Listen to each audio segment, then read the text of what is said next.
I mean, I bled a lot. I bled a lot. Now at 11, a grandfather talking tonight about a bullet that grazed his head and barely missed his granddaughter. Good evening and thanks for joining us. I'm Wendy Ryan. And I'm Brendan McLaughlin. Jameson Euler's off tonight.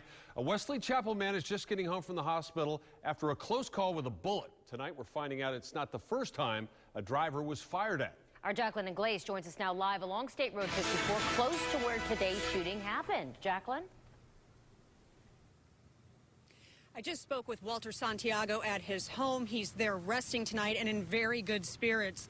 This comes after he spent the majority of his afternoon at St. Joseph's Hospital in Tampa. It was there that he underwent a CAT scan and had to get 6 stitches above his left eye.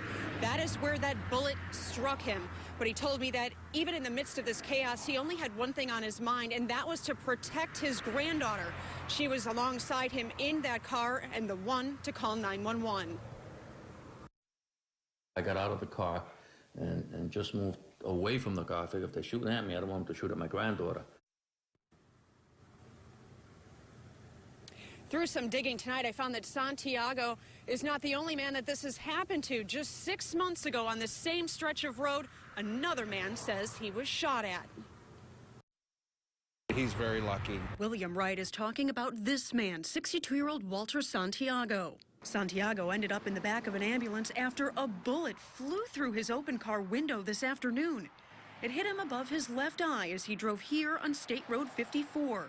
Then it ricocheted into the windshield just inches from his granddaughter. We don't think an individual was targeted. While Pasco deputies don't think this was intentional, Wright told ABC Action News he's experienced an eerily similar incident on that same stretch of road.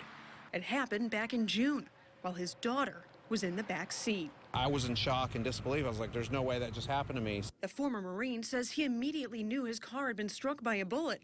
It's a noise he became all too familiar with while deployed and on the battlefield. I think that there's someone intentionally driving up and down State Road 54 shooting at people randomly. Wright filed an incident report, but no one was ever arrested.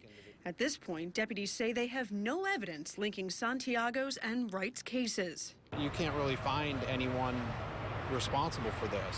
It's a random act of violence, I think. An act of violence that almost proved deadly to a random person. If there is a person literally out there doing this for their jollies that are out there, they really need to understand how dangerous it is and that somebody will get hurt.